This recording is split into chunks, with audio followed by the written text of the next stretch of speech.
Se ve, ¿no? La pantalla. Sí. Bueno, yo voy a arrancar hablando de Jupyter, que es una herramienta que vamos a estar usando en las clases prácticas un montón, que, bueno, básicamente lo que es una herramienta que sirve para desarrollar y presentar proyectos de código. Lo que tiene interesante es que, bueno, facilita la comunicación porque se presenta el código de una manera prolija y también permite ejecutar código en la misma herramienta, ¿no? Entonces, a medida que uno va hablando y va mostrando el código, lo puede ir ejecutando. Y, digamos, una unidad se llama notebook, o sea, uno va armando notebooks en Jupyter que tienen distintas líneas de código y distintos textos también para presentar una idea, presentar un trabajo o, bueno, en nuestro caso, una clase. Estos notebooks vienen en archivos de extensión .ipynb y, bueno, para la instalación se puede instalar mediante pip y también para la ejecución se puede llamar directamente como Jupyter Lab. Nosotros vamos a estar usando Jupyter Lab, pero también hay otro tipo de forma de usar Jupyter, que es Jupyter Notebook, pero bueno, esta es la que vamos a estar usando acá. Lo que tiene es, Jupyter está conformado mediante código que se ejecuta en distintas celdas, ¿no?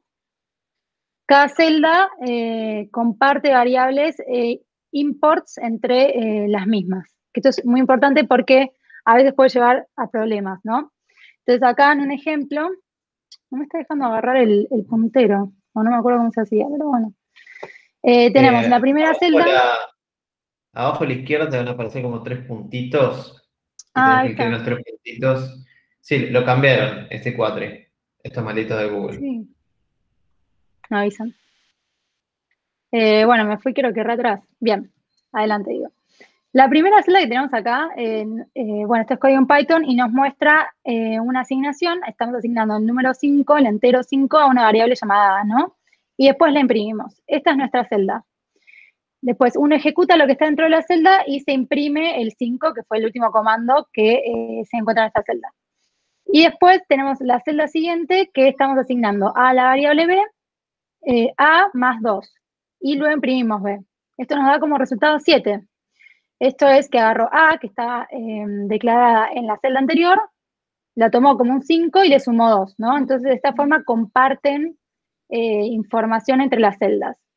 También algo interesante es que al lado de la celda siempre tenemos un numerito que nos indica el número de ejecución, ¿no? Como esta fue la primera celda que ejecutamos, es la 1 y la segunda es la 2. Bueno, esto es lo que acabo de decir. Y también se puede escribir código, bueno, o texto en Markdown. Y bueno, eso es como una mini introducción a Jupyter. Y ahora va a seguir Javi con la introducción a Python, que es una continuación del resumen de Python que mandó ayer Jorge. Yo dejo de presentar. Feliz. Bueno, también para dar un poco de continuación a lo que estaba explicando Sofi y mostrar un poco la herramienta, no solo que o sea, mostrar cómo se usa. A ver si comparte. Se ve bien, ¿no? Sí, pero tenés que hacer lo mismo que hicimos el cuatri pasado. Ponerlo en blanco y darle 74.000 de zoom. A ver, veamos ahí. ¿Ahí está un poco mejor? Creo que sí. Sí, ¿no? ¿Todos ven bien? Bueno, si alguien tiene problemas, avise y lo doy más zoom o lo que fuera. La herramienta se ve así, en general. Tipo, uno lo abre y va a tener a la izquierda de estas 3 pestañas, perfecto, ¿no? Un árbol de navegación para navegar por el file system, lo que haga falta. En esta otra tab vamos a poder ver tipo los notebooks que tenemos activos en ese momento. Y esto acá no estoy seguro si lo tengo como una extensión, pero en la versión más reciente de Jupyter está, digamos, por defecto, ya viene preinstalado. Que lo que permite ver es un árbol de contenidos del notebook que estás revisando. ¿Y por qué hubo un árbol de contenidos? Porque se ve tal como decía lo que decía Sophie. Este notebook es un fork de un notebook de introducción a Python, que sea en Algorithmos 2, de la letra de Visual, que lo que mostramos un poco es un poco la sintaxis básica de Python, cómo resolver algunas cosas sencillas y dar una pequeña noción, porque no sé si todos hayan usado Python antes, en alguna materia de la facultad o fuera de la facultad. Entonces, Jorge subió un video que este notebook lo recorre hasta el punto 1.6 y la idea hoy es seguir desde el 1.6 en adelante. Si no vieron el video antes, no se preocupen, porque la realidad es que es un lenguaje muy sencillo, o sea, en el sentido que es muy intuitivo, y en el sentido de que si ya han visto antes otro implementado TDAs o programado en general, que si están acá es porque lo han hecho, entonces no va a costarles mucho lo que estamos haciendo. Entonces, vamos a seguir desde el 1.7 en adelante, la parte de iteraciones, luego la parte de condicionales. Entonces, lo que decía Sofi es esto. Vamos a correr todo por las dudas. Si ven, tenemos algunas celdas que son código Markdown. Uno puede escribir Markdown normal, tiene soporte para LaTeX, utilizando $sign. Y después, uno, lo que tiene es este tipo de cosas. Uno ejecuta la celda y lo que ve abajo es la salida. Entonces, vamos a usar esto a nuestro favor para dos cosas. Uno, ejecutar el código de una manera ordenada y prolija mientras lo estamos mostrando. Y al mismo tiempo vamos a escribir Markdown o ver visualizaciones o mostrar imágenes o lo que haga falta para enriquecer un poco la presentación de ese código que estamos viendo. Entonces, sin más preámbulo, vamos a seguir iteraciones. En Python, la forma de iterar más normal es con un for, elemento initerable, pero también tenemos el clásico while, mientras se cumple la condición booleana, y tenemos un bloque de código. Algo que sí vale la pena mencionar si no vieron el video es que en Python el scope se define por niveles de indentación.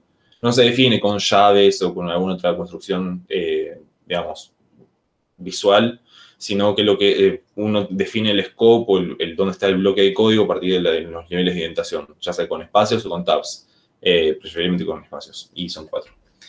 Entonces, una cosa que podemos hacer es while una condición y ejecutamos un bloque de código indentando 4 espacios para la derecha y teniendo el bloque de código ahí. La otra forma es for elemento in un código, una construcción que sea iterable, algo sobre el que uno pueda ir pasando y recorriendo los elementos de esa construcción y teniendo el código. Entonces, la forma en Python de iterar, en Python 3, de todo esto, ¿sí? De iterar sobre un rango de valores, o sea, si yo quiero iterar entre 1 y 10, o saltando de A a N, entonces voy a usar la función range. Que range lo que me devuelve es esto, básicamente. Bueno, vamos a hacer range de 1 a 11, y me vuelve un range 1 a 11, no me dice absolutamente nada de esto. Esta es la representación. Ponelo en list. Mandale list. Sí, esto es lo mismo que hacer list. Esto acá lo que me está desempaquetando el range. Range es uno de estos iterables, es una de estas cosas que uno puede iterar.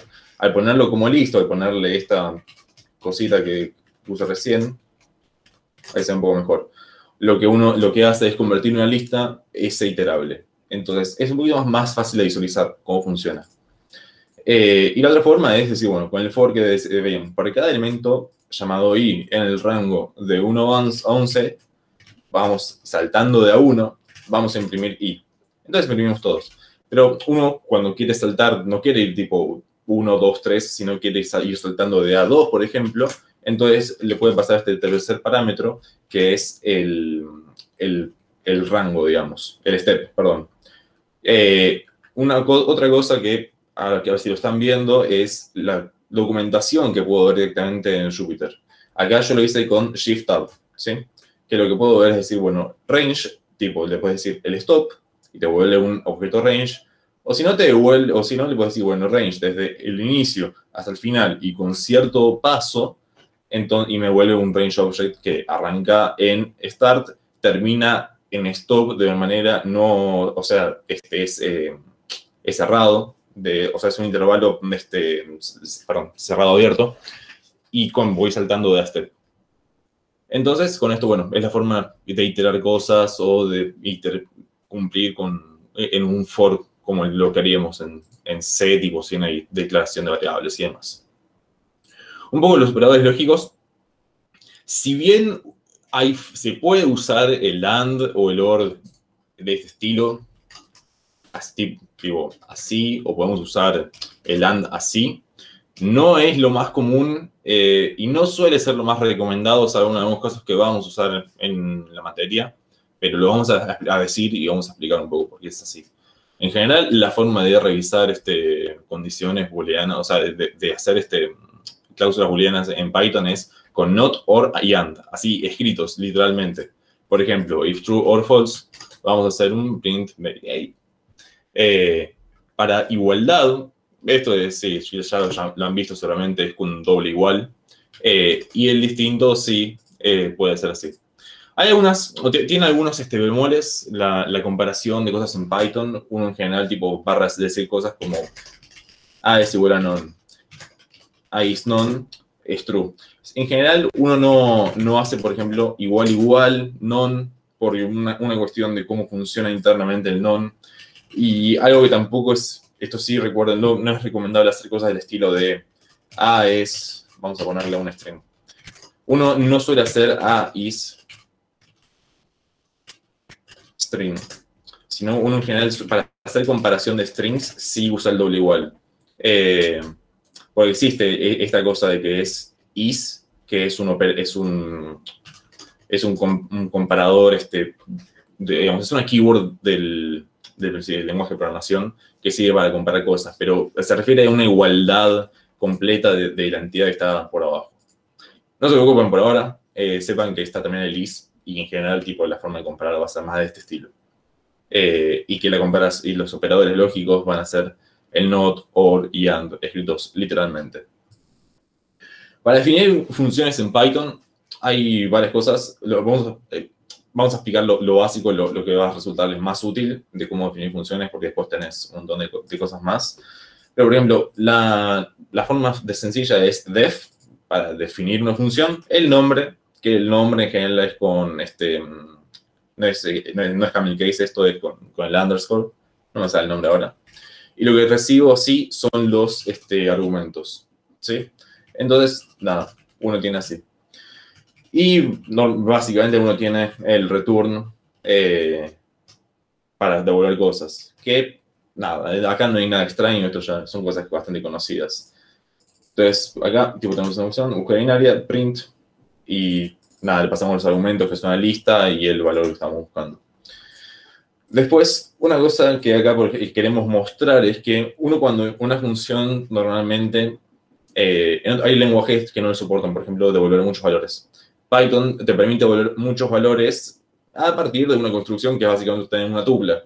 Lo que puedes hacer es decir, bueno, yo en vez de devolver un solo valor, como podría estar devolviendo acá, lo que podría estar devolviendo es una tupla, que en la tupla voy a contener todos los elementos que me interesa devolver. Acá, por ejemplo, esta función no hace absolutamente nada, tipo, y de hecho está medio feo.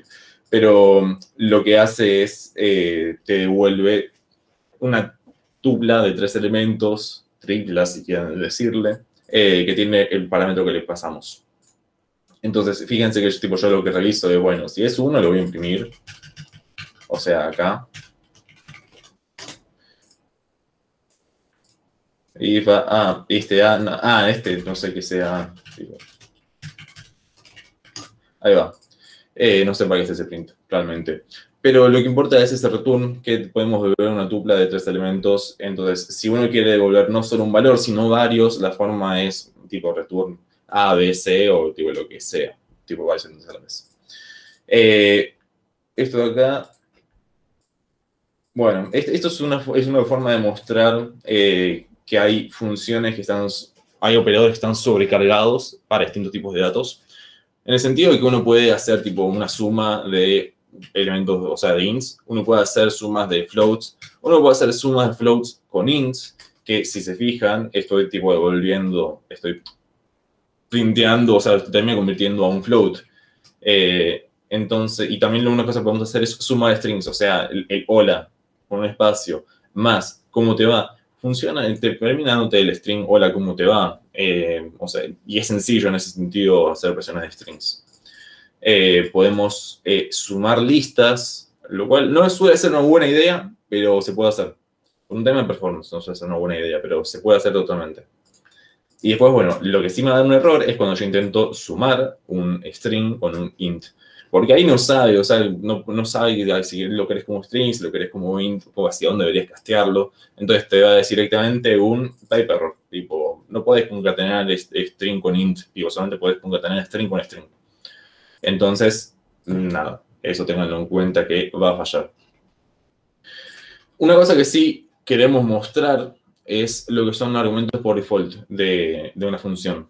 En general, cuando uno define una función, va a tener una serie de argumentos que le quiero pasar siempre. Y va a haber casos donde uno quiere pasar un argumento que no quiero estar definiendo. O sea, que tiene un valor por default razonable.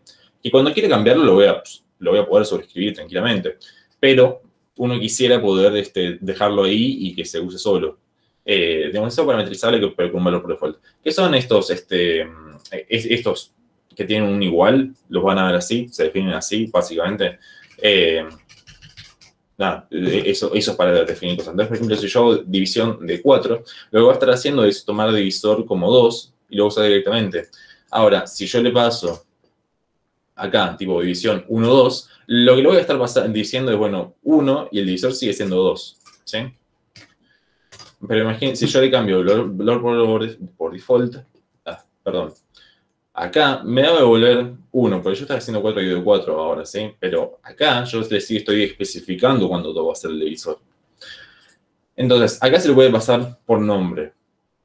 Pero también uno se lo puede pasar con los parámetros nombrados. O sea, uno me puede pasar de 1 a 2, le puedo decir, bueno, dividendo es 1, divisor es igual a 2. Y si no, pero ¿qué pasa si yo le paso solamente divisor, que es uno que tiene un valor por default, pero no le paso el otro? Sino que no le paso el otro. Y ahí va a decir type error, porque división le dice, te falta un argumento posicional, que lo cual creo que responde un poco a la pregunta de Joaquín Gómez, que dice, el parámetro opcional va siempre al final acá. Sí, los parámetros opcionales, los valores por default, van al final de los que son posicionales. Posicionales se llama a estos, por ejemplo, los que tipo, no tienen un valor por default. Entonces, sí, van después de esos, en general. Y después, bueno, hay cosas un poco más avanzadas, como se llaman parámetros en Python, pero no vamos a darlas porque la verdad no vale la pena en este momento. Y uno puede tener tantos operadores, tantos parámetros con valores por default como uno quiera, siempre. Así que no hay limitaciones en ese sentido. Entonces acá sí, esto es volver un poquito a mostrar lo mismo de antes, pero invirtiendo el orden. Lo cual sigue funcionando. Puede ser útil. Después, hay unas funciones, o sea, Python se vende siempre como un lenguaje con baterías incluidas. ¿En qué sentido? Tiene muchas cosas ya preimplementadas en la biblioteca estándar, que es bastante útil.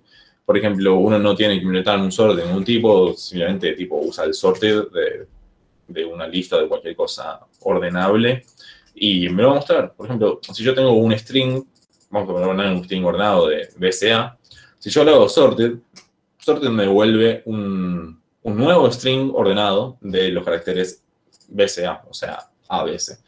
Entonces me lo está mostrando acá, ¿sí? Me lo está tratando como una lista, el string. Después, por ejemplo, yo puedo tener una lista que es 1, 3, 2, le da un sorted y da 1, 2, 3, como uno esperaría, o sea, fíjense que es de menor a mayor. Y una cosa es decir, bueno, también uno puede decirle, ¿qué más le puede pasar? Le puede pasar un key y un reverse. Que reverse lo que hace es ordenarlo de mayor a menor. Y el key es una forma de especificarle cuál es la función de comparación, básicamente. Entonces, lo cual puede ser útil para algunos casos, para bastantes casos de varias cosas. Pero no vamos a hablar ahora. Una cosa que también puede hacer uno, sencillamente, es manejo de strings. O sea, si programan mucho en C, quizás esto los haga un poco felices. Que uno puede hacer, por ejemplo, una split por una coma y simplemente va a tenerlas como una listita de cosas separadas, que es esto de hola, don Pepito. Pero también les puede volver a unir con join, simplemente. Uno agarra el nuevo separador que quiere usar y las puede joinear una lista y te va a quedar tipo hola, don Pepito. Esto, una cosa acá que pueden ver es que tipo queda con espacios medio raros. Entonces, uno puede hacer cosas del estilo de separadas. Vamos a hacer...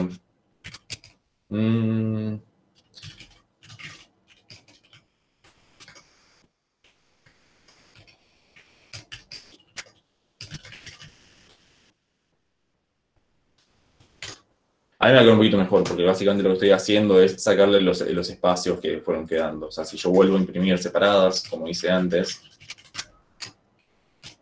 lo que voy a ver es que antes tenía tipo estos espacios molestos entre Don, antes de Pepito y demás, que básicamente por cómo tengo acá estos espacios, ¿sí? Entonces, con esto puedo hacer simplemente un strip y me va a eliminar los espacios. Entonces, muchas cosas de manejo de strings en Python ya vienen incluidas en el lenguaje y son muy cómodas y muy eficientes de usar. Así que, si quieren hacer algo y no se les ocurre cómo hacerlo con lo que hemos visto, van a googlearlo, viene un montón de recursos sobre cómo hacer esas cosas, así que no se preocupen. Después, en cuanto a módulos, otra de las gracias de Python es que tiene un ecosistema, y es uno de los motivos por los cuales elegimos el lenguaje en la materia, que tiene un ecosistema gigante de lo que hacemos de análisis de datos, de machine learning, desarrollo web, de todo. Tiene un ecosistema enorme con muchísimas bibliotecas. Y muchas veces cuando uno no tiene algo incluido en la biblioteca estándar, o va y hace un import de una biblioteca y en general te vas a tener opciones en general. Para incluir funciones de una biblioteca o incluir tipo la biblioteca entera, uno se usa import. Son cosas que pueden estar predefinidas en Python que no se importan, como por ejemplo math, random, itertools, functools, un montón de cosas más. Pero uno puede ponerlo también en un módulo al mismo nivel que donde lo está importando. Entonces puede poner, por ejemplo, mimodule.py, que puede tener una función auxiliar o lo que fuera, y uno puede poner un import mi módulo directamente, y lo va a tomar desde esa misma carpeta. Y si no, pueden ser bibliotecas, si estás en el mismo entorno lo estás usando, entonces puede uno hacerlo.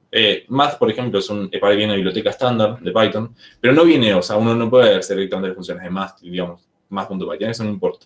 Entonces, import Math, y después puedes usarlo tranquilamente en Math.py o las funciones trigonométricas o lo que necesites. Da un poco más lo mismo. Y bueno, algunas funcioncitas que vienen. Algunas cosas que sí vamos a ver, por ejemplo, es cosas que tenemos instaladas, que podemos ver, tipo algunas bibliotecas. Esto ya es un pequeño spoiler. NumPy es una biblioteca para manejo para cálculos numéricos, que no es de la biblioteca estándar, sino que hay que instalarla por fuera. Y uno simplemente la instala y después puede hacer NumPy tranquilamente. Esto ya es una parte más para la parte de orientación orientada a objetos, digamos, que es la parte de manejo de excepciones. Tiene una jerarquía grande de excepciones. Python va a haber unas que van a cruzarse bastante seguidos, como key error, value error, zero division error, esperemos que no, porque eso en general implica un problema grande. Pero uno puede, para evitar estos problemas, para tratar de manejar esas excepciones, lo que puede hacer es usar un bloque try except finally. Medio parecido a Java, quizás un poco más, no sé, intuitivo, en todo caso. Pero uno puede decir, bueno, try division 1-0, si llega a saltar una excepción del tipo 0 division error o type error, lo voy a agarrar como E, y más lo voy a manejar y después decir, bueno, tipo, imprimir algo, sí, por un motivo. La jerarquía, o sea, determina toda en exception, pero en general no es buena idea que hacer una exception general, tipo, es mucho mejor si pueden agarrar casos específicos, porque una cosa que sí te permite hacer Python es algo de este estilo.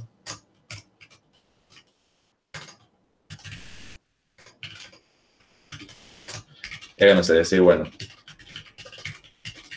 hubo una excepción.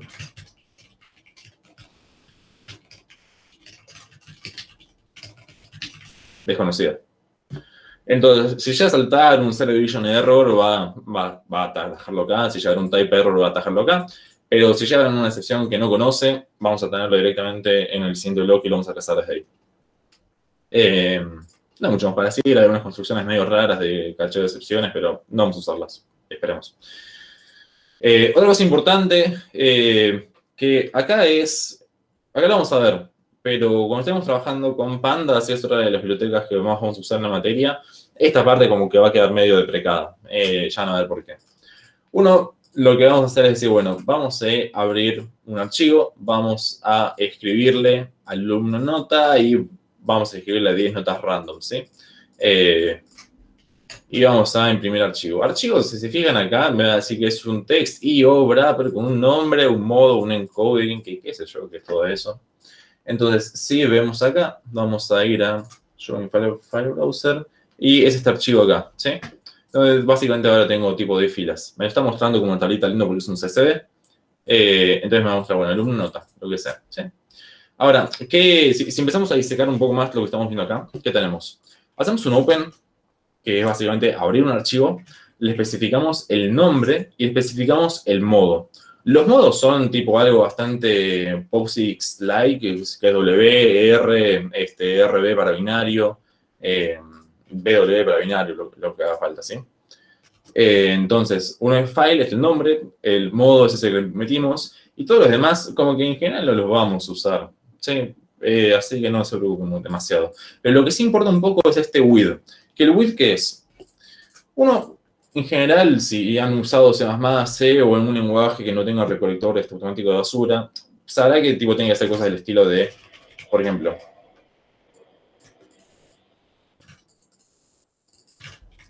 me he feito acá, pero uno hace el open, ¿sí? Uno hace f.cosas y después tiene que hacer un f.close, ¿no? Bueno, hacer un f.close es una fiaca. Sí, es un embole, uno se puede olvidar, se le puede pasar, le quedan recursos abiertos, queda el archivo ahí abierto, que puede o no ser un problema. Entonces, una construcción que nos provee Python para que esto sea automático, el cerrado del archivo, es la construcción with.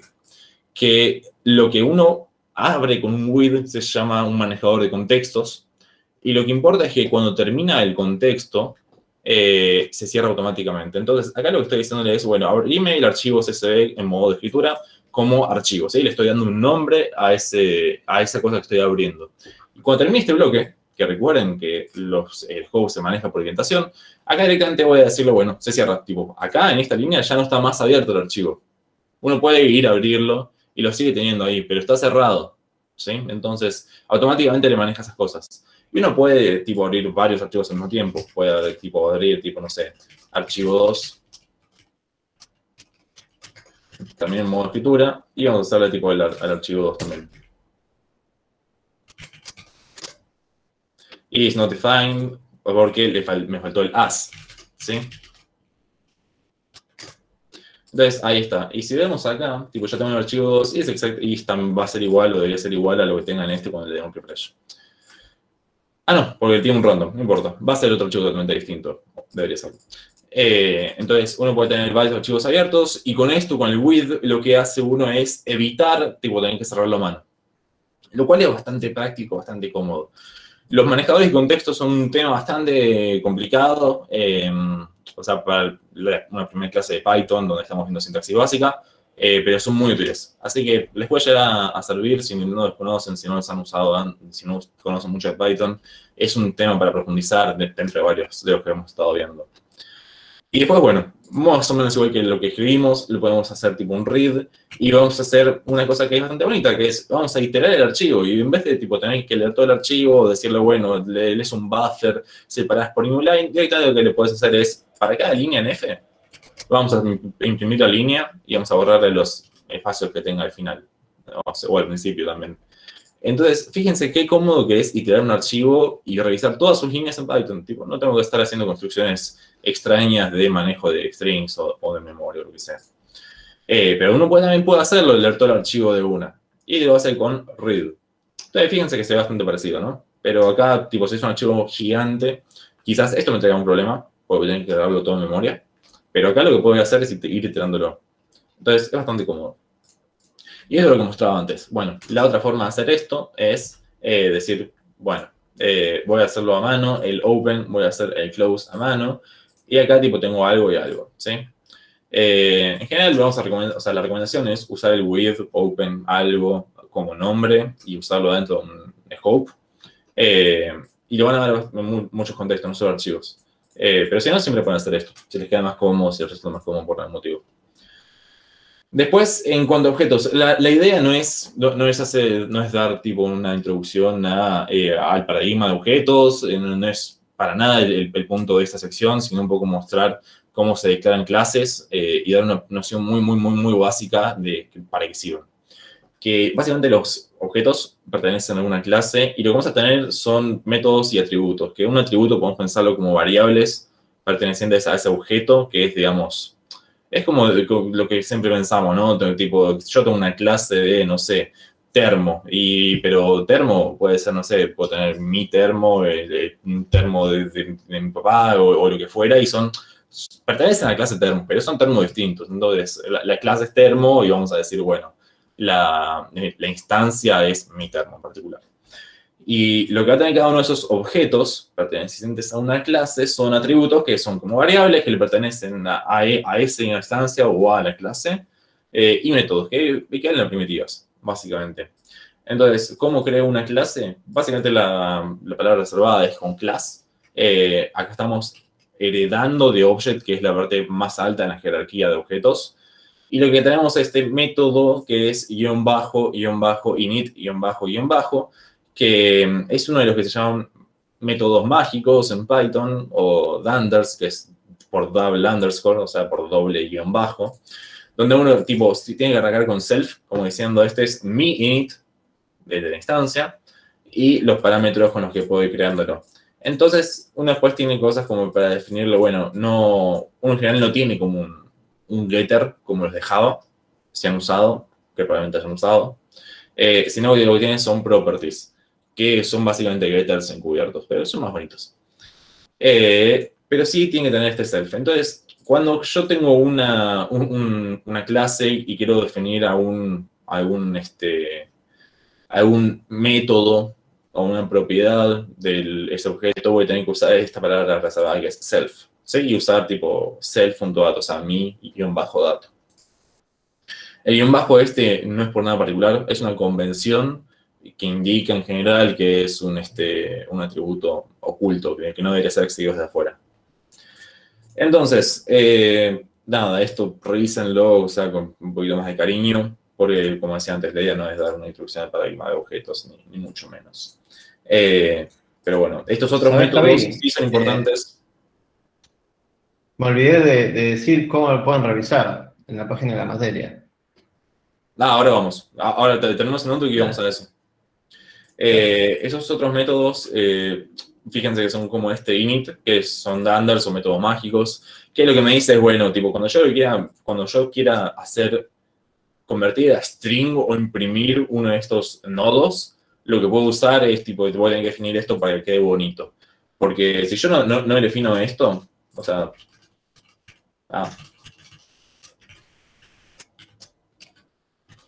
Perdón, me pego cualquier cosa aplicada. Si yo no hago esto, me va a quedar esta cosa horrible, ¿sí? Que es tipo main coso en una utilización de memoria, que qué sé yo, que me importa también. Entonces vamos a ponerlo así. Y ahora se ve bien, tipo, parece tipo un nodo, ¿no? Incluso yo le puedo poner, no sé, algo del estilo de nodo.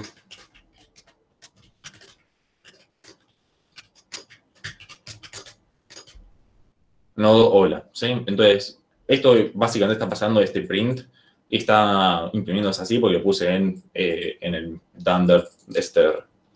Hay varios de estos. Este es quizás importante y este es el más importante por lejos de los que vamos a estar usando. Después, bueno, tipo, tengo otro nodo, después decir, bueno, puedo revisar su dato, ¿sí? Fíjense que este dato es una de esas propiedades que hemos dicho que es un getter, básicamente. Entonces puedo imprimirlo. Después, bueno, acá hay un ejemplo de una lista enlazada que es un poco más complicado, pero expande sobre las ideas que vimos recién. Tiene un otro dunder como el en, que básicamente permite conocer el largo de un objeto. Y después, nada, tiene las funciones, que también, fíjense, con guión bajo. Por favor, nada de camel case y esas cosas jabosas. Y después, nada, para crear una lista enlazada es, tipo, se crea como siempre. Fíjense que, tipo, acá puedo ver la documentación. No tiene documentación propia, no te recibe ningún argumento, porque acá en el init solamente tenemos el self. Así que nada, esto pueden revisar algún tiempo, pero es un pantallazo como súper general, así, tipo, está un zapatazo en la cara de sintaxis de Python. Nos gustaría dar una clase muy en profundidad de Python, pero la verdad es que no saca tiempo para cosas más relevantes de materia y porque sabemos que le van a agarrar la mano. O por lo menos no hemos tenido problemas con eso. Pero le dejamos igual una serie de links a bastantes recursos, que está el taller de Python de algoritmos 2, está la documentación de Python 3, tenemos el apunte de algoritmos y programación 1, tenemos un librito muy conocido dentro de la comunidad de Python para iniciarse, que es Automated Learning Stuff with Python. Tenemos un curso de Python, que este es python-curso.github.io. Tenemos Python Tutor, Learn Python 3 en Y Minutes y la bibliografía de algoritmos y programación 1. Tienen bastantes cosas, pero en general han programado antes, así que van a agarrar la mano seguramente sin mucho problema. ¿Alguien tiene alguna duda de todo esto? Si no entendieron nada, también es válido decir no entendí nada y después preguntan por Slack todo lo que haga falta, tipo, le vamos a responder todo lo que necesiten. Bueno, si nadie dice nada. Ahora sí, Jorge, lo que decías recién. Sí, de que les muestres las notebooks de cada clase, incluida esta. En el GitHub. A ver, Lucas tiene una consulta. Sí. Sobre dónde buscar info. Me parece Sí. Sí, abrí el micrófono, tranquilo. Yo imagino que en la materia vamos a tener que lidiar contra complejidades algorítmicas, ¿no? Y como yo no tuve Python ni en algoritmos 1 ni en algoritmos 2, no tengo ni idea de cuáles son las complejidades algorítmicas de las funciones nativas o qué sé yo. Y nada, van a dar como truquitos como la que dijiste vos recién, de no conviene sumar dos listas porque va a tener problemas, etcétera. Sí, ahora que lo pienso. No recuerdo, o sea, que hayamos tenido un problema de ese estilo el cuatri pasado. Podría llegar a pasar. En general, a ver, hay cosas que en la documentación te dice cuál es el orden de complejidad. Y recuerdo que el cuatri pasado tuve que buscar algunas cosas. Por ejemplo, de un heap, cómo está implementado y demás. En ese sentido, algunas cosas de la documentación te dice cómo está implementado. Yo personalmente, cuando quiero saber la forma más eficiente de hacer X cosa, voy directo a tipo Stack Overflow, busco forma más rápida de hacer tal cosa en Python y uso la que tenga más votos, básicamente. Una cosa, nosotros vamos a usar la mayoría de librerías de Python, sklearn, que en la documentación, primero que te dice la complejidad algorítmica, y segundo, todo eso ya lo vas a saber vos porque nosotros te vamos a explicar la teoría de lo que va a terminar implementando la librería. Nada del TP va a tener problemas de complejidad algorítmica más allá de eso, que de nuevo, eso lo vas a saber a medida que avance la materia y estamos explicando todos los modelos. Buenísimo, perfecto. Muchas gracias a ambos. Tal como dice Juan, esto es un poco para mostrar la sintaxis, pero mucho de lo que vamos a estar haciendo va a ser con la biblioteca que va a presentar ahora Sofía, vamos a seguir presentando en la siguiente clase de práctica. La pregunta de Facundo Monpelat, que si me faltó mostrar diccionarios, eso está en el video que está subido. O sea, el notebook arrancamos en .1.7, pero tenía bastantes cosas antes que están en el video subidas. Y ahora lo que voy a mostrar es, ¿la página la mostraron ya, Jorge? Sí, la mostré, pero no, en realidad fue muy vago. Así que si querés mostrar en especial dónde están los links a los notebooks de la materia, sería genial. Sí, voy a buscar eso. Esta es la página que la tienen linkeada por todos lados, pero básicamente es orga-de-datos.github.io, que acá en bibliografía y links están los notebooks de las prácticas, ¿sí? Está el de las clases, están los notebooks de las prácticas, está la guía de ejercicios que está un poco abandonada, pero este cuadro me gustaría meterle bastante más cariño. Y está el formulario de feedback de las clases, el cual les espero que lleguen al final de esta clase y nos dejen su opinión. No olviden suscribirse, dejar un manito arriba. Acá esto básicamente los va a llevar al link de GitHub. Porque como estoy convirtiendo en un tab, no sé dónde me va a mandar. Acá, ¿dónde está la guía? Esto es el notebook de las prácticas.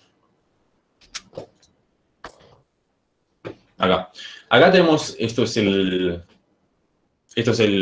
repo donde tenemos todas las prácticas, que están todos los notebooks ordenados o pseudo ordenados, porque tenemos algunos problemitas de coherencia en el ordenamiento. Falta el 7 también, Tenemos que ordenar un poquito esto. Pero básicamente el branch Bueno. notebooks es el que tiene los notebooks ya armados para que los puedan ver.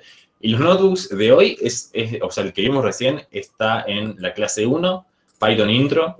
Y pueden instalarse el repo, pueden verlo acá directamente, o lo que los haga más felices.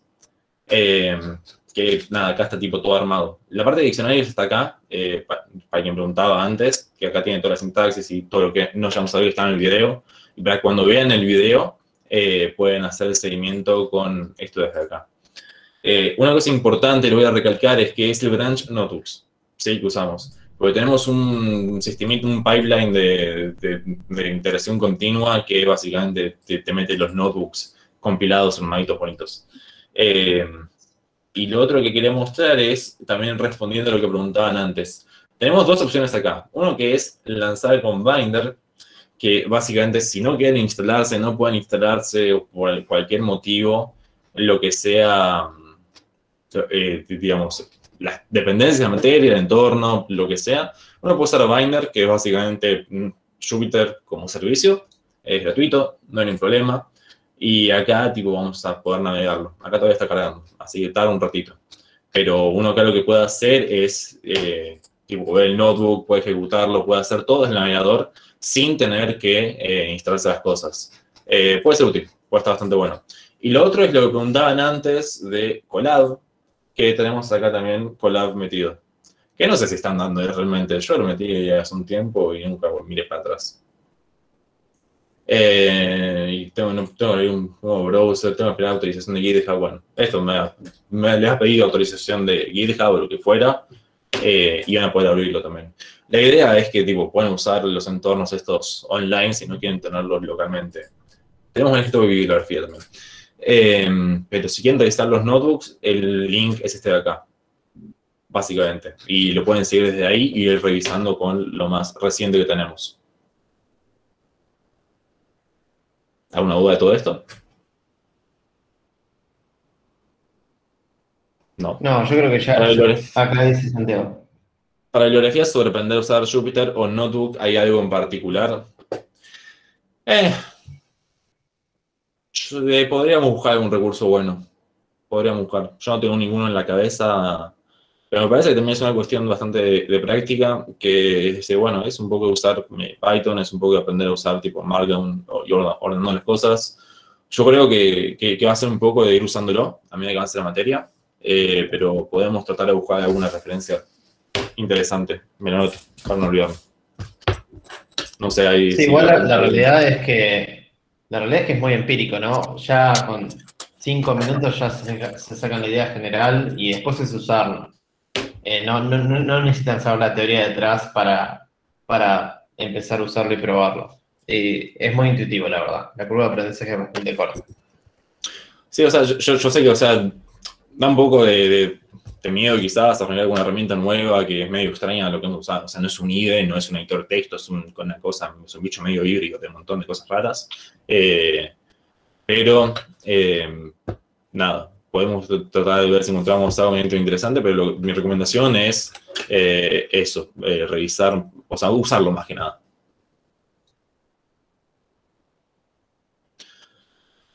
Bueno, si nadie tiene más dudas, Sofi. Dale, sigo yo. Ahí presento. Bueno, yo voy a dar una introducción sobre NumPy, que les voy a comentar un poquito qué es.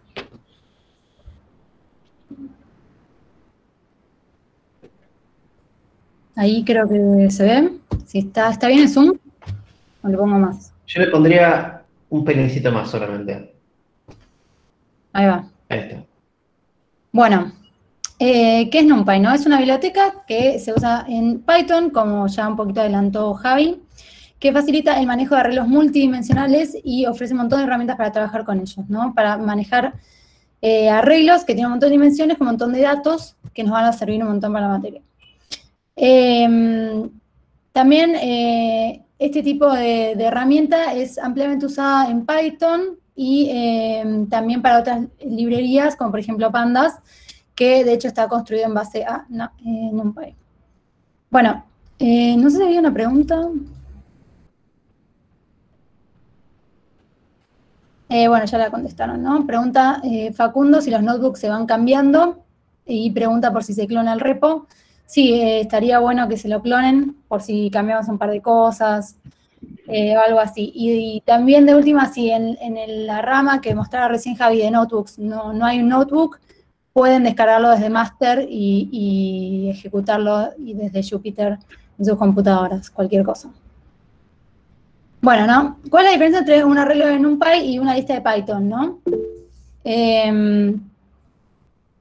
Bueno, es bastante similar, excepto que los arreglos de NumPy están optimizados para manejar gran cantidad de dimensiones, por lo que a medida que aumenta la cantidad de datos, NumPy en performance es un poco mejor.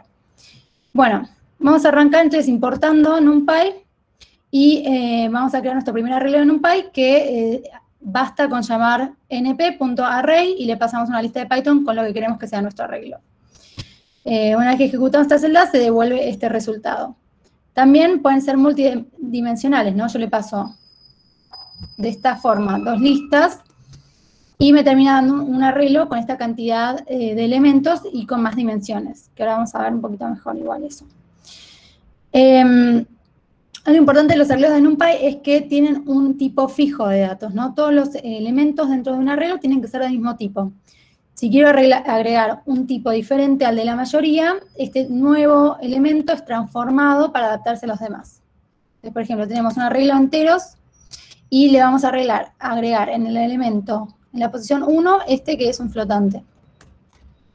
Lo que hace es truncar el flotante y adaptarlo al resto de los elementos, que son todos enteros. También permite crear arreglos con valores aleatorios, del 0 a 1. Le pasamos, mediante la función randomRand, las dimensiones del arreglo que queremos crear y nos devuelve un arreglo con valores random. Bueno, también tiene slicing, que es algo que está en el video de Python, que usa, digamos, slices, que es una funcionalidad que da Python para obtener slices, o sea, fragmentos de los arreglos de NumPy en este caso. Entonces, por ejemplo, yo tengo mi arreglo de enteros, que es el que vimos más arriba, y quiero obtener, le paso, digamos, un rango que si no pongo nada en el primer elemento, significa que va desde el 0 hasta el 2. Entonces nos va a devolver el elemento 1 y el 8, ¿no? Los primeros 2 elementos. Es desde el 0 hasta el 2 no incluido, entonces el 1 y el 8. Bueno, después, ahora voy a crear una matriz de enteros, le paso varias listas, y también puedo recortar en varias dimensiones, ¿no? Entonces, lo original nos daba 3 filas y 4 columnas, y recortadas me quedo entonces con, en la primera dimensión, del 0 al 2, que sería esto, y después en la segunda dimensión, del 0 al 3. Y nos termina devolviendo esta matriz recortada, ¿no? Bien. ¿Esto qué significa? No agarro las primeras 2 filas y las primeras 3 columnas. Bueno, después. Acá tenemos otra función que es arrange, que lo que hace es generar valores de un intervalo que le paso por parámetro. Y después, reshape lo que hace es modificar la forma del array. Por ejemplo, tenemos algo así, ¿no? Voy a mostrar cómo es sin el reshape primero, para que se entienda un poco más. Nos da un arreglo del 0 al 45. El 45 no incluido. Y después yo le agrego el reshape y cambio la forma de este arreglo y nos queda con estas dimensiones, ¿no? 3 bloques, se le puede decir, con 3 filas y 5 columnas. Ahora yo me quiero quedar con algo particular de esta matriz o de este super arreglo de NumPy. Entonces agarro y le digo, bueno, dame el elemento de la primera dimensión, 0, ¿no? Y esto nos va a devolver el primer bloque. Ahora, quiero más específico. Bueno, dentro del bloque que está en la posición 0, dame la primera fila. O la fila en la posición 1, no la primera. Y nos da esta fila de acá, ¿no? Ahora, de vuelta le agrego otra dimensión más y dame el elemento que está en el primer bloque, en la fila en la posición 1, y en la columna en la posición 2. 0, 1, 2, que es el 7. Bueno, en base a esto, entonces, doy como un mini ejercicio. ¿Cómo podríamos conseguir estos valores, ¿no? Que están en rojo? Acá también tenemos como algo parecido a lo que vimos más arriba. Son 3 bloques con 3 filas cada uno y 5 columnas. ¿A alguien se le ocurre cómo podríamos hacer para obtener estos números en rojo, ¿no? Que en total son 12.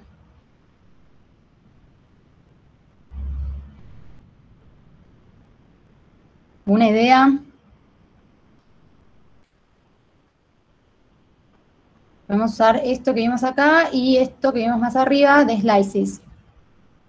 Porque nos queremos quedar esta vez no con un solo elemento, como hicimos antes, que nos devolvió el 7, sino como con un rango de elementos.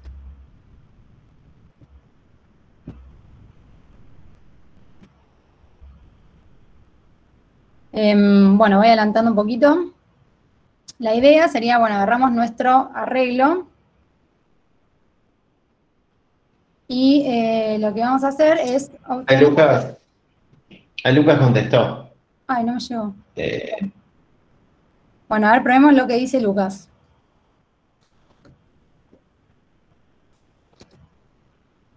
A ver qué nos da. Bueno, no nos dio el resultado que esperábamos, pero está bastante... Va como por un buen camino, ¿no? La idea es agarrar y queremos primero posicionarnos en... acá, otro Lucas. Wow. Hay otro Lucas y otro Lucas Nahuel. Dejate de joder, estamos como los Juan Manuel. Somos 40, muchachos, no colisionemos los nombres tanto, por Dios. Bueno, vamos a probar la idea del otro Lucas. A ver, ¿qué da?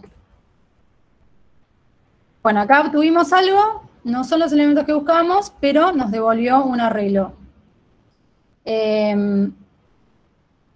Va bastante bien, se va acercando. Bueno, voy a agarrar y voy a dar, digamos, cuál sería la respuesta. Lo ideal es hacer algo de esta forma, ¿no? En este caso, está bien, agarramos X, que es nuestro arreglo, y vamos a agarrar los elementos que están en el segundo bloque, 0, 1, y queremos no excluir a los demás bloques, porque también tenemos elementos en el segundo bloque. Entonces vamos a hacer un slice que arranque desde la posición 1 y vaya hasta el final, porque queremos incluir al último bloque, ¿no? Entonces hacemos así, 1 hasta el final. Y después, coma, agarro, porque quiero moverme a otra dimensión, ¿no? Entonces ahora yo voy a crear los elementos que están en las filas que están en rojo, ¿no? ¿Cuáles son? Tenemos elementos en la fila 0 y en la fila 1. Voy a arrancar en la 0 y voy a terminar en la 1 no, porque eso solo me daría la primera fila, sino que en la 2, porque yo tengo que recordar que el rango va desde el primero, incluye el primero y excluye al segundo. Entonces esto implica que vamos a agarrar la fila 0 y la fila 1. Bueno, y después vamos a agarrar las columnas, ¿no? Acá los elementos en rojo están en las columnas. Esta es la 0, esta es la 1, la 2 y la 3. Entonces este último, a ver si a alguien se le ocurre cómo deberíamos poner, ¿no? Queremos los elementos que están en la columna 1, 2 y 3. ¿A alguien se le ocurre que podríamos poner qué rango? Bien, ahí Joaquín Gómez dice 1, 2.4. Vamos a copiar, 1, 2.4, cerramos y vemos qué nos da. Bien, bárbaro, nos dio los elementos que buscábamos. Tenemos el 16, 17, 18, 21, 22, 23, 31, 32, 33 y 36, 37, 38. Entonces con esto nos quedamos con los elementos. Primero el bloque, elegimos, después la fila y después la columna. Entonces bueno, esto parece medio complicado al principio, pero es una cuestión de ubicarlo más o menos mentalmente hasta que salga. Bueno, después otro tema es la copia de arreglos, ¿no? Los arreglos no se copian con asignación. Si yo agarro y creo un arreglo y lo asigno a la variable A, y después asigno la variable A una variable B, nos devuelve, en la celda pongo B, nos devuelve el elemento B, que es el arreglo 1, 2, 3, 4, ¿no? Igual a A. Yo ahora a B le asigno en la posición 1 el elemento 20. Entonces modifico el arreglo y queda 1, 20, 3, 4. Ahora imprimo A, ¿qué pasó? A también fue modificado, ¿no? Porque B no es una copia de A, sino que está apuntando, digamos, a lo mismo que A. Modifico B, modifico A. Entonces, para copiar un arreglo a otra variable, lo que debemos usar es el método copy, ¿no? Creo A, ahora a B le asigno A.copy, y cuando modifico B, se modifica B, y A no se modifica. Entonces ahí realmente creamos una copia. Bueno, modificación de dimensiones. Hay varias operaciones para cambiar la forma de un arreglo de NumPy, ¿no? Tenemos nuestra matriz de enteros. Queremos saber las dimensiones del arreglo con este método NDIM. Y nos dice, bueno, tiene 2 dimensiones. Ok. Ahora quiero saber la forma del arreglo. Shape. ¿Esto qué nos dice? Bueno, tenés 3 filas y 4 columnas en 2 dimensiones. Ahora quiero modificar la forma de este arreglo, ¿no? Tenemos otro vector, otro arreglo que se llama enteros, como 3, 6, 9, 12. Agarro, lo imprimo. Es así. Ahora le cambio la forma con reshape a algo que tenga 2 filas, 2 columnas.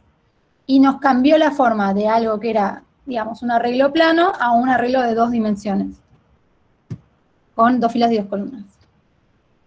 Ahora lo que quiero hacer es aplanar un arreglo, ¿no? También muestro este método once, que lo que hace es crear un arreglo con todos los elementos 1, que tiene 2 filas y 2 columnas. Uso el método flatten y nos achata, digamos, todo a una dimensión. Pero no modifica A, ¿no? Esto nos devuelve, pero A queda como estaba antes. Bueno, otra funcionalidad que tiene NumPy es la combinación de arreglos, que también se llama stacking en inglés. Entonces los arreglos se pueden combinar verticalmente, que esto implica incrementar la cantidad de filas. Por ejemplo, tengo este arreglo A y un arreglo B, ¿no? Y ahora le digo, bueno, combinámelos verticalmente usando VStack. A y B, y lo que nos devuelve es este nuevo arreglo, que es una combinación de los anteriores de manera vertical. Y también se puede combinar de manera horizontal, ¿no? Lo que hace es incrementar la cantidad de columnas. Llamo hstack y me lo combina de esta forma, ¿no? Bueno, también se pueden usar operaciones matemáticas sobre estos arreglos. Por ejemplo, bueno, acá tenemos nuestro arreglo A, le sumo 2 y le suma 2 a cada elemento del arreglo. Esto no es multiplicar, es elevo al cuadrado y eleva al cuadrado todos los elementos del arreglo. También puedo hacer operaciones entre arreglos, ¿no? Tenemos en nuestro arreglo B, que es todo un arreglo de unos, y se lo sumo a A y me devuelve 2, 3, 4, 5. Bien. Tenemos también métodos de estadística. Tenemos nuestro arreglo A, me dice el mínimo de A, que en este caso es 1. El máximo es 26. Y después tenemos sum, que suma todos los elementos y nos devuelve 72. Después más magia que tiene NumPy. Por ejemplo, yo acá digo, bueno, A es este arreglo y le digo A mayor a 5, ¿no? ¿Qué devuelve esto? Me devuelve un arreglo con los elementos, o sea, con un booleano que me dice si el elemento es mayor a 5 o no. 5 no es mayor a 5, 2 no es mayor a 5, 8 sí es mayor a 5, entonces true. Y esto lo puedo usar después para filtrar elementos del arreglo, ¿no? Entonces a le digo, bueno, a ver, dame A mayor a 5. Y entonces me devuelve el arreglo que cumple con esta condición. 8, 26, 17, 9.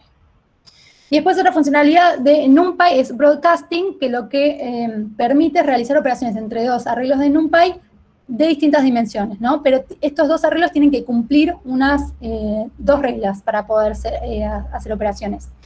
No es que puede ser cualquier dimensión con cualquier dimensión. Entonces, las dimensiones mismas tienen que ser compatibles, tienen que cumplir estas 2 reglas. o son iguales, o sea, tienen las mismas dimensiones, o alguna de las dimensiones es 1. Vamos a ver esto con ejemplos, ¿no? Tenemos nuestro arreglo A, queda así, ¿no? Armamos un arreglo que tenga la misma cantidad de columnas que A. Tiene 4 columnas. Entonces, A, este es con shape nos devuelve la forma del arreglo. Entonces, A tiene 2 filas, 2 columnas, y B tiene 4 columnas. Entonces, como acá vemos las dimensiones de cada uno, esta tiene 2 y 4 y esta tiene 4. ¿Cumple las reglas? ¿Son iguales o alguna de las dos es 1? Sí. Cumple que tiene dimensiones que son iguales, 4 y 4. Entonces, puedo sumar A y B y me queda esta suma, ¿no? ¿Dónde está B? 5, 1, 2, 1, 8. Entonces, lo que hace acá es, AB es como que agarra y lo estira, ¿no? Entonces, yo acá necesito que B tenga 2 filas. Acá tenía una sola fila. Agarra y estira, y entonces hace como si B fuera 5, 2, 1, 8, y abajo tuviera otra fila que fuera 5, 1, 2, 8. Y esto le permite sumárselo a A. Entonces, si vemos es 5 más 5, 10, 2 más 2, 4, 1 más 1, 2, 8 más 8, 16, y lo mismo para la fila de abajo, 5 más 26 es 31, 2 más 4 es 6, 17 más 1 es 18, y 9 más 8 es 17.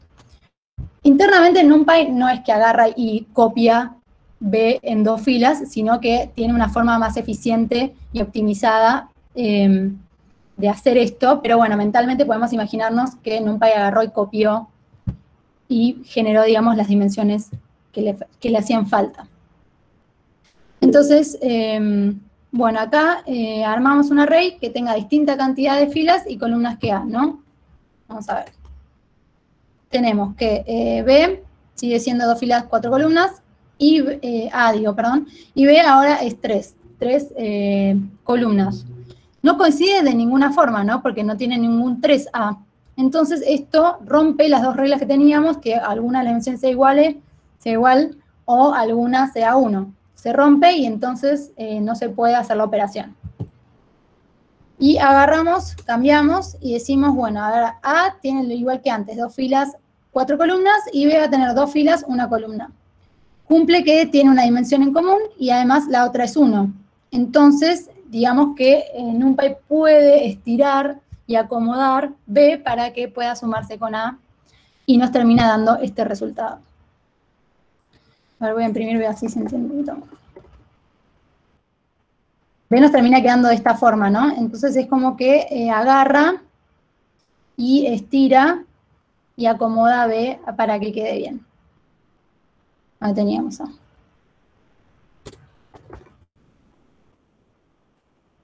Tenemos A, y entonces lo que hace es, bueno, nos faltan columnas, en este caso agarro y estiro 2 para que sea 2, 2, 2, 2, estiro 1, 1, 1, 1, 1, y entonces después hace la operación, suma, y me queda 5 más 2, 7, 2 más 2, 4, y lo mismo para la fila de abajo, 26 más 1, 27, 4 más 1, 5, y de esta forma logra cómo hacer estas operaciones. El otro caso es si B es un entero, también puede hacer la operación, es como que estira B para que se acomode las dimensiones de A y dé un resultado posible. Entonces me termina quedando, bueno, 5 más 4, 9, 2 más 4, 6, y así. No sé qué hora es, son menos 4. Ya terminé con NumPy, no sé si quieren que arranque con pandas o lo dejamos para la clase que viene. Me parece que conviene dejarlo para la clase que viene. Lo que no podemos dejar para la clase que viene es que completen la encuesta que acabo de mandar al chat. Obviamente todas las finales de cada clase voy a hacer algún hook para mandarlos la encuesta, ¿no? Alguna frase introductoria.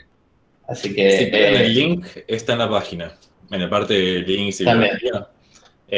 Seleccionan la clase sobre lo que fue y ponen... Y en serio, le damos mucha bolilla a lo que escriben ahí. Así que, please, llenen. Sí, posta que sí. Para los que están medios perdidos con respecto a Python, les recomendamos... ya tenemos una respuesta. Sí, qué felicidad. Bien, perdón, me confundí. Me distraje. Bien, como se decía, por favor, primero, miren el video introductorio. Segundo, siéntanse libres, de hecho se los recomendamos fuertemente, de agarrar en los notebooks de la página, que ya se pueden autoejecutar, no es necesario instalar nada hoy para ya hacer un clic y empezar a jugar con los notebooks de esta clase. Incluso pueden jugar con los notebooks de la clase que viene, porque estas dos clases son las más así codeadas, ¿no? De que tenemos que entender el código de lo que estamos haciendo bastante fuerte. Y entender estas dos clases van a permitir después entender todas las clases, que en todas las prácticas vamos a estar, ya tenemos 5 respuestas. Vamos a mostrar el código en la práctica, mostrar los conceptos, ya tenemos 6 respuestas.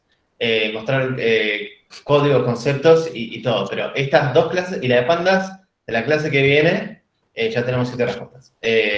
Van a estar, son bastante heavy de entender. Entonces, 8 respuestas. Entonces ahora lo que hay que hacer es 9 respuestas. Perdón. Me perdí todo el hilo de conversación. 11 respuestas, mierda. Hoy estamos en racha. La única forma de entender esto es practicando, jugando, moviendo los números. No hay otra, no hay un libro que nos va a ayudar en esto. Bueno, hay libros, pero la intuición de todo esto la vamos a generar abriendo el link de los notebooks y dándole, que se rompa, ¿viste? Que se rompa, entender por qué se rompe. De ahí salen preguntas que pueden llevar a la clase que viene, que es mañana, o en el Slack, ¿sí? Así que dicho eso, terminamos nuestra primera clase en tiempo y forma. Esto nunca ha pasado antes. Se nota que estamos tomando el hilo de las clases, la madurez, el gatito está creciendo. En una de las encuestas nos recagaron mal, tipo, nos dijeron, tipo, no, flaco, tipo, terminar el año, ¿viste? No, esto no puede ser. Porque algunas clases nos fuimos un poquito del año. Entonces, es lo que tratamos de tener en cuenta. Así que, nada, terminamos horario. ¿Algo más que decir, Javi, Sofi, Juan?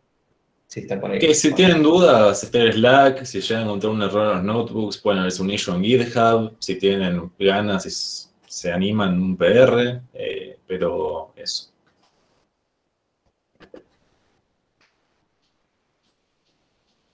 Bien, bueno, dicho eso entonces, creo que estamos. Nos vemos mañana. Por favor, completen la encuesta esta y que sea parte de su procedimiento, ¿no? Completar la encuesta, terminar la cursada, porque esas son las métricas que usamos para darle bola a las clases. Si no, no sabemos. Bueno, nada, listo. Terminamos de grabar y